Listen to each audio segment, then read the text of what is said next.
What's going on, everyone? Jeremy here, reporting in from the Quartering on the Thursday show. And today we actually have a good amount of things to cover.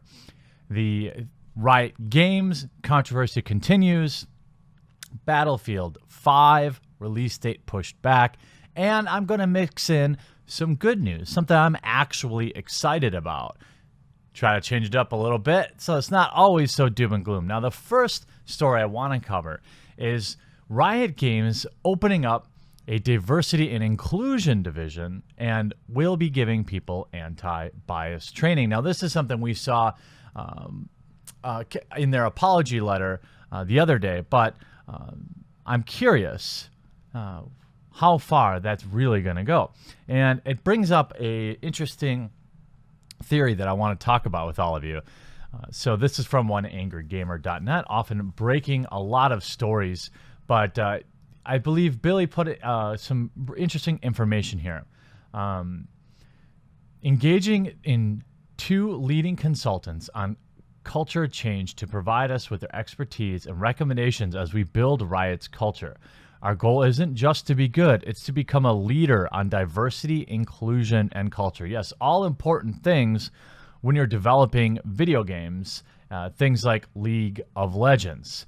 You also see them talking about crazy things like changing the name, the meaning of meritocracy, and all sorts of other nomenclature changes. Revisiting cultural definitions. We're putting everything onto the table, including our core cultural tenets, like our manifesto. This includes reevaluating the language of Riot, like words like gamer and, quote, meritocracy.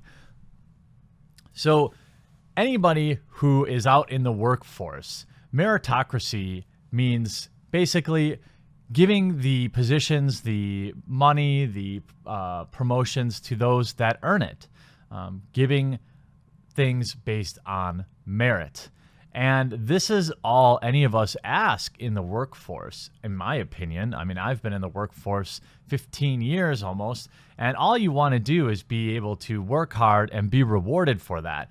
But now Riot Games is saying, well, there are going to be other things that are more important when we're talking about promoting our internal employees, giving out raises and bonuses. I wonder if they mean like your genitals or skin color or orientation. Are these going to be incentives for them to give promotions? It certainly sounds like it. And this also brings up, this is probably not an original theory, but doesn't it seem like all of these basically outrage mobs, which are led by games media, doesn't it seem like some sort of weird extortion ring?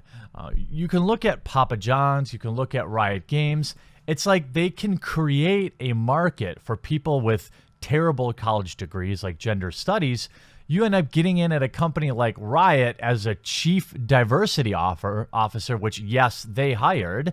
You also get into diversity positions at Papa John's. These are positions that would never have existed without an outrage mob led by folks who are obsessed with social justice, angry bloggers who call themselves video game bloggers. It's almost like an extortion ring, and it's creating a market for positions that have never been needed before and clearly still aren't needed.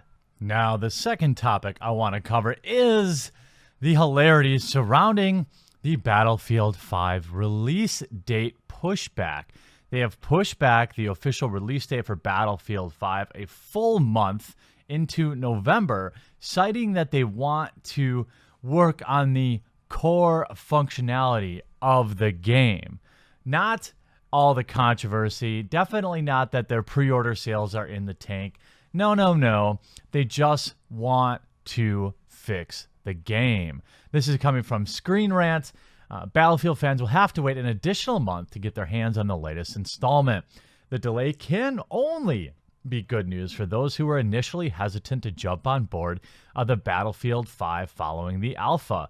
Plus, this will give the studio extra time they need to make sure they are delivering all the new mechanics that they've promised since the beginning, such as the ability to drag teammates, which hasn't been available in any playable version of the game so far.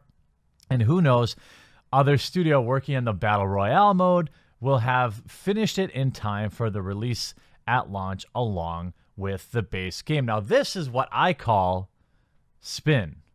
This is what I would call a bit of spin, talking about having these features. It's interesting that they didn't announce this kind of delay until all the numbers came out for their pre-orders being 85% lower than Call of Duty. Didn't come out till the, they probably wouldn't have had to do this if they didn't attack their fans. I'm no expert, but I'm going to say that attacking your fans and saying, don't like it, don't buy it, probably wasn't helpful either. If you're going to push it back, you should probably give us some clear explanations as to why and what features you're going to add. Now, if you ask me why the pre-orders were so low, a lot of people are saying it's simply because of it falling between Red Dead Redemption 2 and Call of Duty. There's definitely some merit there. However, that still means that everybody is choosing those two video games over Battlefield 5. Remember, the inclination will be to say, well, people have a limited amount of money, so I totally understand why pre-order sales are down. However, that still means those customers with that limited fundage are going to have chosen Red Dead Redemption 2 and Call of Duty over your game. So simply delaying it a month isn't going to help you. Pushing it back to November 20th isn't going to repair the relationship you have with your customers. It isn't going to make anyone forget that there's a cyberpunk disabled woman on the front lines, and some people don't like that. Why don't they like that? Because of why she's there, not the fact that she's there. It's not going to replace any of the trust you lost with all the Battlefront 2 debacle. Waiting another month isn't going to fix this. Make no mistake about it. This is not about adding additional features to Battlefield 5. It's about waiting for and hoping that the controversy dies down and people simply forget about it. Unfortunately, for Battlefield and DICE, I don't think they're going to. What do you think? Let me know in the comment section down below. Do you think this is going to affect anything?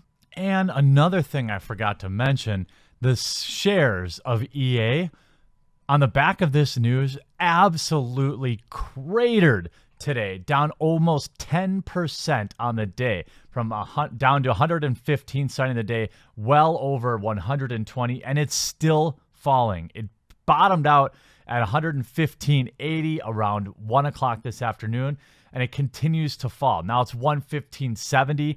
I truly think this is a pretty good example of, I don't want to say the saying too often, but I think you all know, you're all familiar with this slide in your value as a company when you choose to make a certain decision over another decision. Let's look at the 5-day. The 5-day is even more hilarious.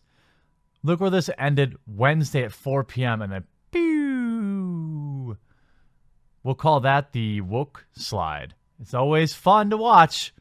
Not fun to be a part of, though. Now I'm going to finish with a happy story, something I'm happy about. What am I happy about today? Well, it's the same thing I was happy about 2 days ago. The announcement that the 25-year-old series Streets of Rage is getting a new expansion. Streets of Rage 4 was announced a couple of days ago. And if you don't know what Streets of Rage is, you're probably not old like me.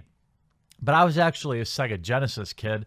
I never really had much in terms of Nintendo. I had a NES for a little while, but I was a Genesis kid. And Streets of Rage, probably some of the top-selling side-scrolling beat-em-up games ever produced, is finally coming back. Now, Sega announced that they would be doing a similar console to the NES Mini, which is weird because the one I have in the back there and I have a blue one on the other side, these are not official Sega Genesis releases. So I'm wondering if Streets of Rage 4 is going to be the flagship that sells their Genesis Mini, much in the way Star Fox 2, which was never released on Super Nintendo, came with the SNES Mini. I'm not sure, but honestly, you still have the hand-drawn visuals, it looks like. You're still eating giant pieces of chicken to fuel up.